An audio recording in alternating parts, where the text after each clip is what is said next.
Henri Lecomte, éliminé du tournoi de Wimbledon, Ivan Lendl était le plus fort malgré un beau match du Français. Un spécialiste à l'arrivée du prologue du Tour de France à Berlin, le Néerlandais Nijdam, Laurent Fignon, est à 25 secondes.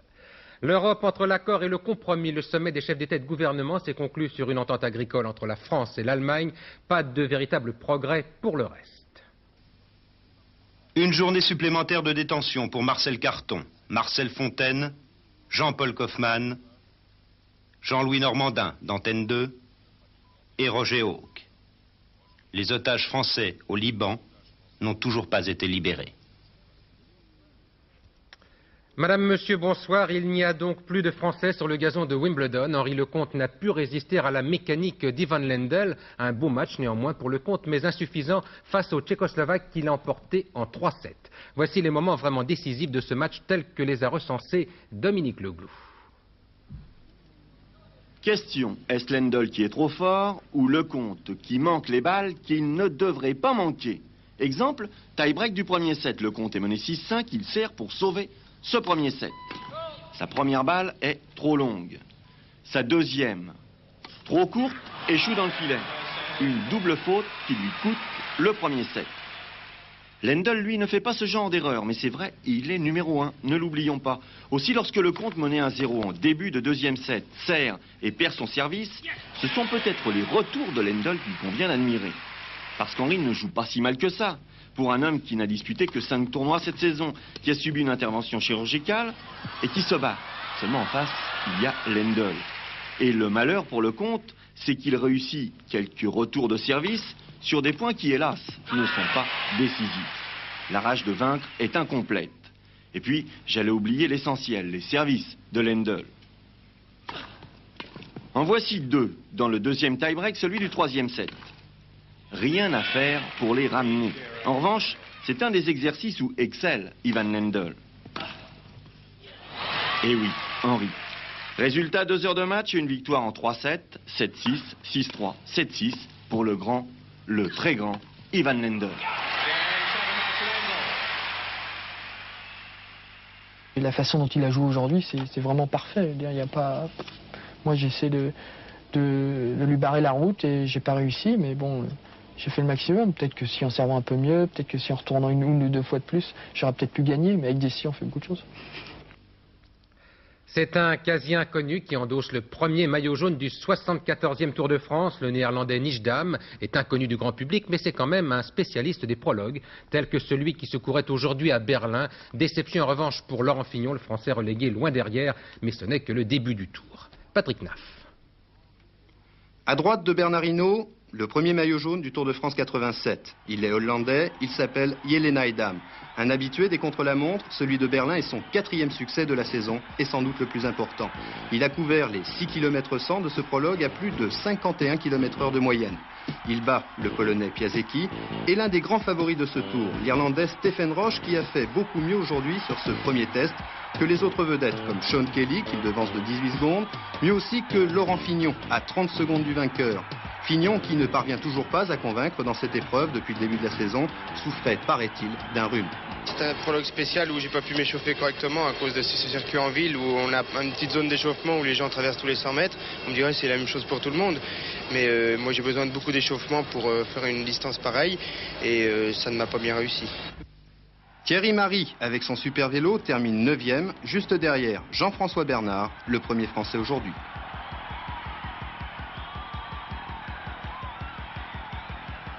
Le départ du Tour de France au pied du mur de Berlin, c'est en tout cas un événement qui a permis à plusieurs dizaines de millions de téléspectateurs de découvrir ou de redécouvrir cette cité bien particulière. Berlin qui, toujours coupée en deux, fête son 750e anniversaire à l'ombre des régiments alliés qui administrent la ville depuis la fin de la dernière guerre. Daniel Lecomte sur cette histoire de Berlin. D'abord, la France à Berlin. 2800 soldats aux côtés des 3500 Britanniques et des 6600 Américains chargé de la sécurité du secteur occidental. Mais Berlin, c'est aussi cela. 2 murs qui séparent la ville, colorés à l'ouest, gris à l'est, 2 conceptions du monde et 2 mondes qui s'observent avec méfiance, comme le fait ici Ronald Reagan, abrité derrière une vitre pare-balles. C'était il y a 1 mois. C'est 42 ans plus tôt, en mai 1945, que s'est joué le destin de Berlin, dans les rues de la capitale du Troisième Reich, où soldats américains, britanniques et soviétiques liquident ensemble les derniers vestiges du nazisme. Staline, Roosevelt et Churchill sont alors alliés contre l'ennemi commun, le mal absolu, Hitler. Ils vont donc s'entendre sur le sort de l'Allemagne. En deçà de l'Elbe, 3 zones attribuées aux Occidentaux, au-delà, la chasse gardée de Staline. Berlin, situé dans la zone soviétique, est découpé selon le même principe. Mais à peine 4 mois plus tard, à Potsdam, la situation se dégrade entre alliés.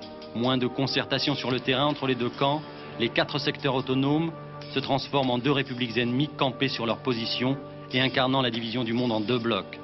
Berlin devient le baromètre des relations Est-Ouest, le miroir de la guerre froide. Première poussée de fièvre, le blocus de la ville par les soviétiques, décrété après l'adoption du plan Marshall, c'est-à-dire après que Washington ait décidé de faire de l'Allemagne occidentale un État économiquement fort chargé de barrer la route à l'expansion soviétique.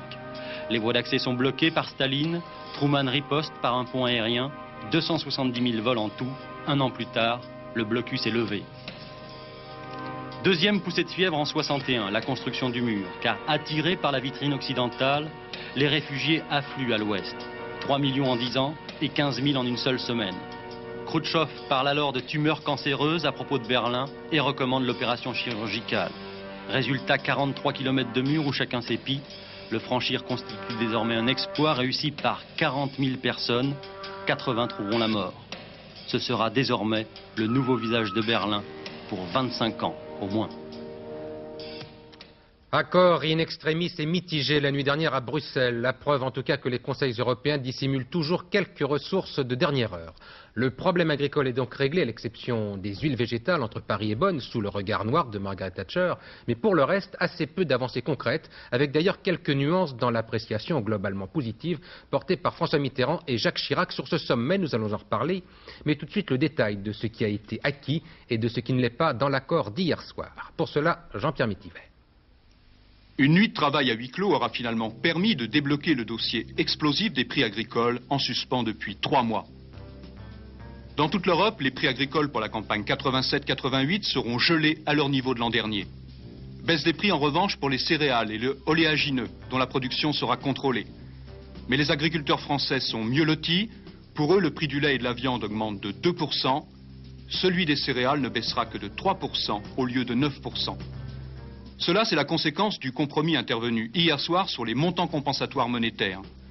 Les MCM actuels seront démantelés en 2 ans et à l'avenir, en cas de réaménagement monétaire, il n'y aura plus de montants compensatoires pour les pays à monnaie forte. En revanche, la taxe sur les huiles végétales passe pratiquement aux oubliettes. Elle devait rapporter 14 milliards à la communauté, d'où la réaction mitigée des syndicats, satisfaits au sujet des montants compensatoires, mais inquiets pour l'avenir de la politique agricole. Alors la non-instauration de cette taxe met la communauté dans des difficultés financières et si des accords très rapides ne sont pas pris concernant ce financement, qu'ils soient par cette taxe sur matières grasses végétales ou d'autres moyens, nous craignons pour l'avenir de la politique agricole commune. L'avenir, il en était peu question. On a bien réglé les dossiers brûlants, mais le financement de la CEE, le grand marché de 1992 ou encore la recherche, bref, tout ce qui devait constituer le cœur des discussions à Bruxelles est resté en suspens, du fait de l'opposition de Mme Thatcher. La France globalement satisfaite donc par cet accord ou par ce compromis, car il y a, je vous le disais, des nuances sur l'appréciation de ce sommet, avec comme un léger coup de froid sur la cohabitation qui explique peut-être les récentes déclarations de Jacques Chirac qui reprochait il y a 3 jours à François Mitterrand de se faire parfois le porte-parole de l'opposition. Du coup, eh bien, la conférence de presse qui réunissait justement Jacques Chirac et François Mitterrand pour conclure ce sommet avait un ton, disons, un peu spécial. Regardez plutôt et écoutez. Le terme de succès peut paraître excessif, mais c'est un bon Conseil européen.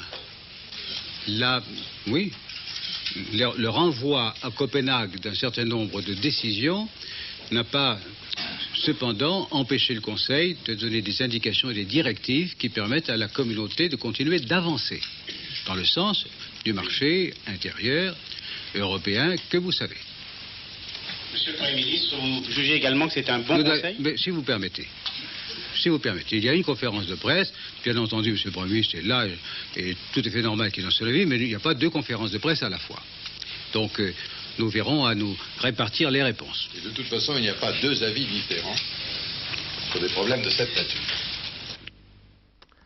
Le procès Barbie avec aujourd'hui le début des plaidoiries après que l'avocat général eut réclamé hier, vous le savez, la réclusion à perpétuité pour Klaus Barbie. Et l'on connaît donc ce soir la stratégie adoptée par la défense. À Lyon, Paul Lefebvre.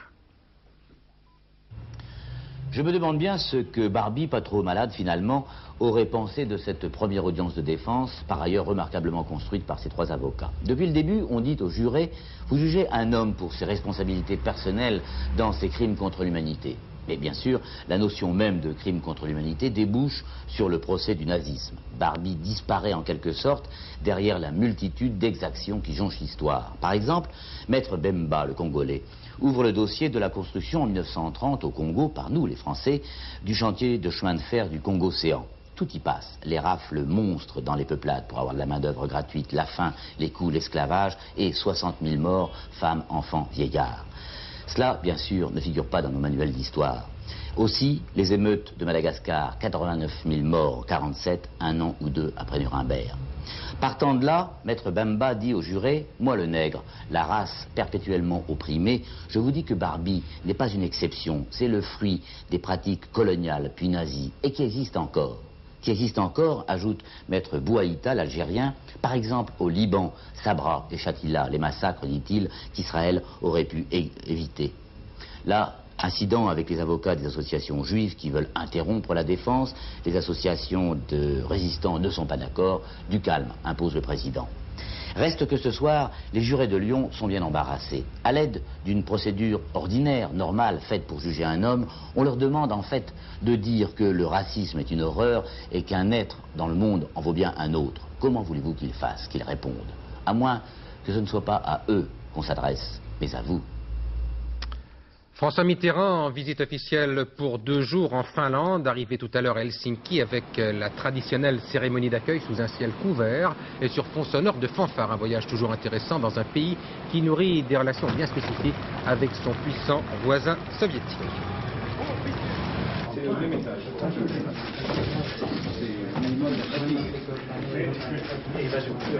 Situation à nouveau tendue entre Paris et Téhéran depuis que la police française s'intéresse à la présence éventuelle de M. Gorgi dans les locaux de l'ambassade d'Iran à Paris. Le numéro 2 officieux de l'ambassade soupçonné d'avoir été en contact avec les poseurs de bombes de l'été dernier à Paris. Résultat, eh bien, des mesures de sécurité ont été prises à titre de représailles, sans doute autour de l'ambassade de France à Téhéran, et puis simultanément une mise en garde de l'Iran à la France, Pierre Serra.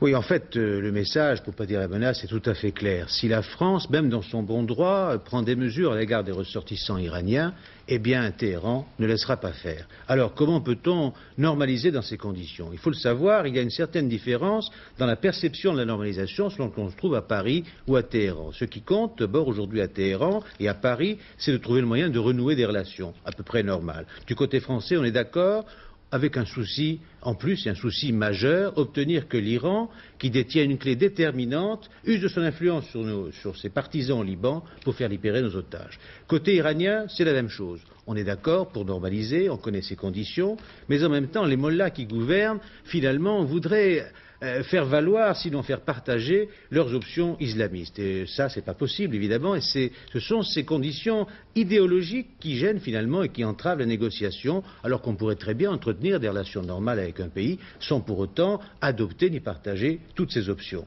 Alors, dans ces conditions, on ne sait plus très bien comment faire. Ce qui est sûr, c'est qu'on piétine, la négociation piétine. En fait, qu'est-ce qui se passe? La volonté de négocier existe, on l'a vu, les moteurs de la négociation tournent, mais on n'embraye sur rien. Et c'est ça qui est tragique. Effectivement, ce qui se passe depuis 2 jours autour des ambassades respectives à Paris et à Téhéran risque encore une fois de faire monter la tension et finalement, peut-être, avec toutes les conséquences qu'on peut imaginer, c'est très dangereux.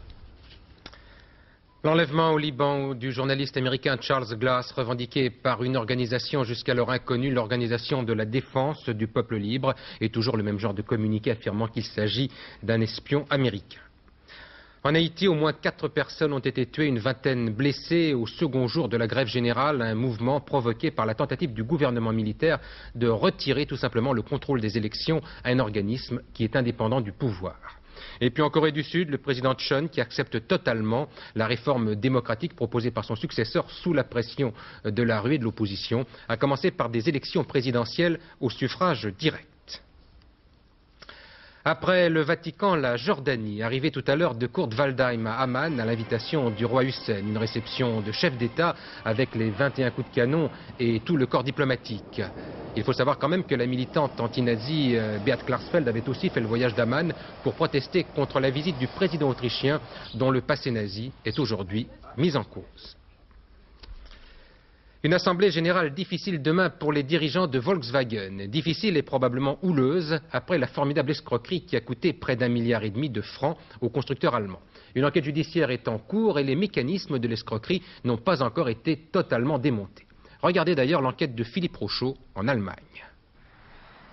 À Wolfsburg, la sortie de cette voiture devait être un événement. 50 millions de Volkswagen. Mais la fête a été gâchée par le scandale qui a balayé 6 membres de la direction financière et entraîné l'arrestation de 2 agents de change. Volkswagen réalise les meilleures ventes de son histoire. Un bénéfice d'environ 2 milliards de francs, mais un trou dans la caisse de 1,7 milliard francs qui engloutit les revenus de toute une année. Ce qui frappe dans cette cité de 120 000 habitants, née de Volkswagen, qui ne vit que pour Volkswagen, où un ouvrier sur 2 travaille chez Volkswagen, c'est d'abord le silence.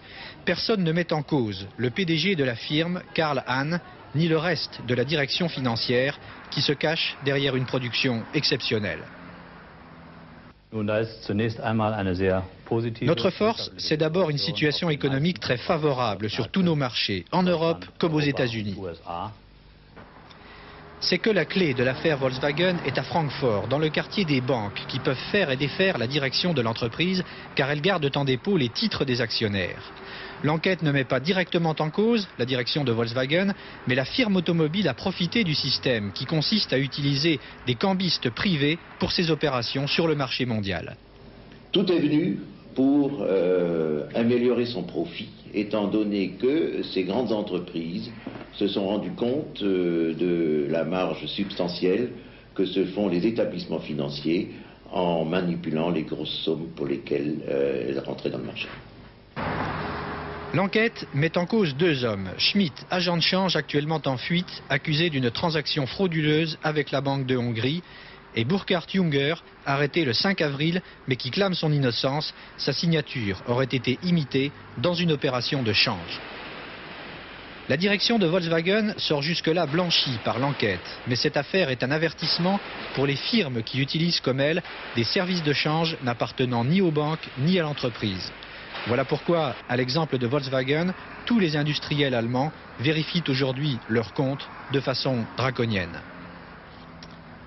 L'information politique, c'est sur Antenne 2 que vous la trouverez ce soir encore avec la présence de Jack Lang, qui est tout à l'heure l'invité de l'heure de vérité juste après ce journal. Monsieur le ministre, bonsoir. Vous êtes avec nous, vous êtes en direct. Vous aurez l'occasion de répondre tout à l'heure aux nombreuses questions de mes confrères, mais tout de suite une question d'actualité. Francis Bouygues s'interrogeait ce matin sur Europe 1 sur l'utilité, disons, des chaînes de service public. Il disait clairement qu'il fallait leur supprimer toute publicité, même éventuellement faire baisser la redevance. Alors qu'en pensez-vous ? C'est une question très difficile qui est posée là. Je ne peux pas y répondre en quelques minutes ou en quelques secondes. Une idée quand même. Disons que la question posée par M. Bouygues est une vraie question. C'est la question de l'équilibre financier entre les chaînes publiques et les chaînes privées. Je ne suis pas sûr que cette question ait été bien posée il y a 1 an et demi. Le problème est assez grave en effet. Ma réponse, c'est qu'il faut donner des chances identiques aux chaînes publiques et aux chaînes privées. Mon inquiétude, c'est que les chaînes publiques risquent de se trouver déstabilisées au cours des prochains mois. Et tout à l'heure, si vous voulez bien, j'essaierai de proposer quelques solutions. Vous pensez que le financement n'est pas bien prévu aujourd'hui sur les chaînes publiques, si je vous suis bien? Je pense que trop rapidement, voici 1 an et demi, le gouvernement a baissé la redevance, fait voter une loi, je crois, mal fabriquée, et a créé des conditions dans lesquelles la télévision en général, aujourd'hui, se trouve dans une situation de déséquilibre. Ce qui ne veut pas dire qu'elle n'a pas de chance d'en sortir. Simplement, tout à l'heure, j'exposerai, si vous le voulez bien, une série de solutions concrètes pour que les Français puissent avoir une bonne et belle télévision. Eh bien, vous écouterez avec beaucoup d'intérêt, Monsieur le Ministre, et de toute façon, eh bien, je rappelle qu'on peut dès à présent vous interroger en appelant le 47 87 11 11, SVP 11 11, avec la procédure 16-1 si vous habitez la province, et Jean-Louis Le Sen et ses collaboratrices sont là pour répercuter vos questions à Monsieur Lang, qui est donc l'invité ce soir de l'heure de vérité. En politique, une nouvelle étape franchie hier soir à l'Assemblée nationale dans la procédure engagée par la majorité contre l'ancien ministre Christian Nucci. La commission compétente a proposé le renvoi de M. Nucci devant la Haute Cour de justice. Un accident spectaculaire maintenant, c'est au-dessus de Fort Bragg aux États-Unis, exactement en Caroline du Nord. Regardez, c'est un avion de transport Hercule C-130. Il va s'écraser sous les yeux effarés des spectateurs qui assistaient à une démonstration de largage de tank à basse altitude. Regardez bien l'origine de l'accident. Il y a le parachute d'un tank qui est resté coincé dans l'appareil, l'obligeant à un atterrissage en catastrophe. Il y aurait, d'après ce que l'on sait, 5 morts. C'est le bilan, 5 morts, ce sont les membres de l'équipage. L'accident qui est survenu il y a quelques heures, donc au-dessus de Fort Bragg. Retour au sport maintenant avec tout simplement l'homme le plus haut du monde, le Suédois Sjöberg, qui a fait hier un bond de 2,42 m, soit 1 cm de plus, mais c'est assez, 1 cm de plus que l'ancien record du monde de saut en hauteur. Nous retrouvons Patrick Naff. Patrick Sjöberg, 22 ans, l'homme le plus haut du monde. 2,42 m, nouveau record pour ce Suédois longiligne, 2,79 m hier soir au meeting de Stockholm. Il améliore l'ancien record du soviétique Paklin d'1 centimètre au 3e essai, un saut techniquement parfait.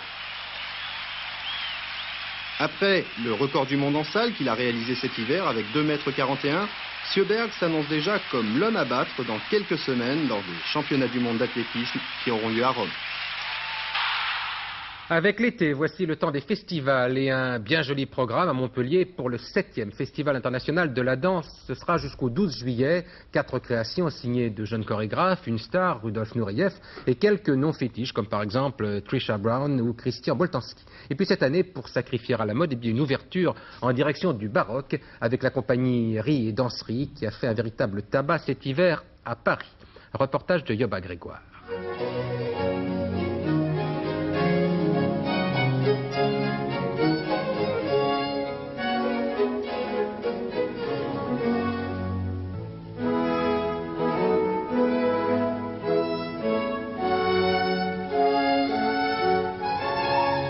Voici comment danser il y a 3 siècles. C'était de l'avant-garde.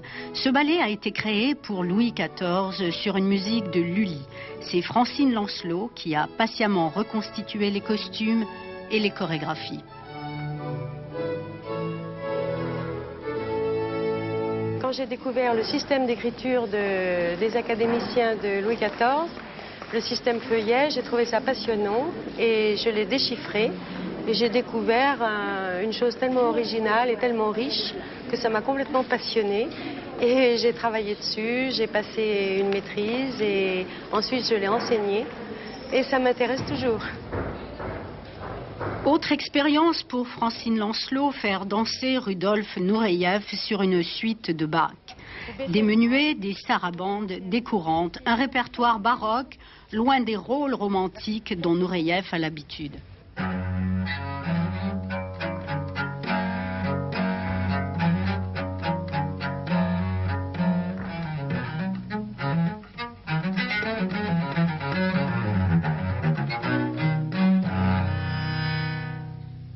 J'ai trouvé ces formes de danse formidables, étranges et beaux, musicalité. Il n'est pas... Très esthétique. C'est le joli pas qui était placé comme le dentelle. Je pensais, bon, je voudrais connaître ça. À l'opposé, mais en apparence seulement, une création contemporaine. Car si on regarde de plus près cette chorégraphie, il y a une étrange similitude entre l'avant-garde de 1650 et celle d'aujourd'hui.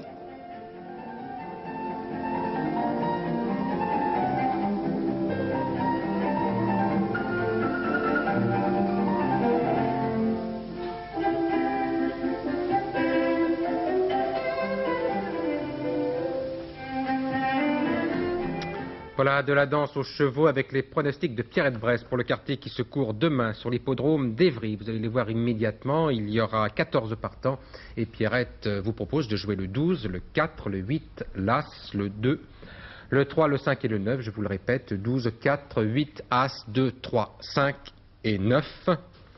Et puis la météo, maintenant une météo vélo. avec Sophie Météo Dachon. vélo, parce que le ciel va endosser son maillot jaune. Demain, il va faire plutôt beau, avec encore une petite étape orageuse sur le sud-est. Je vous propose de regarder l'image satellite, où l'on retrouve la perturbation qui a traversé la France d'ouest en est, qui a donné quelques orages aujourd'hui, que l'on va retrouver demain sur le pourtour méditerranéen, sur le sud-est. Et puis cette perturbation qui se trouve sur les îles britanniques, qui va passer au nord de la France en effleurant la Bretagne demain. Regardez la carte du temps prévu pour demain, où l'on retrouve donc un ciel couvert et orageux sur le sud de l'Aquitaine, sur le pourtour méditerranéen et sur la Corse, donc quelques risques d'orage et d'ondées, quelques nuages qui vont venir voiler le ciel de la Bretagne. Partout ailleurs, c'est du grand beau temps, après dissipation des brumes et des brouillards matinaux. Les températures prévues pour demain, elles sont un petit peu plus fraîches que ces derniers jours. Elles s'échelonnent entre 19 et 27 degrés sur la moitié nord et de 24 à 32 degrés sur la moitié sud. Il fera encore très chaud dans le sud-est demain. Alors nous serons le jeudi 2 juillet. Le soleil se lèvera à 5h53, se couchera à 21h56 comme hier et nous fêterons les Martiniens. Eh bien c'est bien tout ça. Dernier journal, ce sera avec Philippe Gassot aux environs de 23h15 et puis demain à 6h45 Télématin, la première grande session d'information autour de Roger Isabelle. Et puis dans le cadre des 4 vérités de Gérard Morin, vous aurez comme invité Simone Veil. Voilà, très bonne matinée demain matin donc avec Roger Isabelle. Bonsoir, à demain 20h.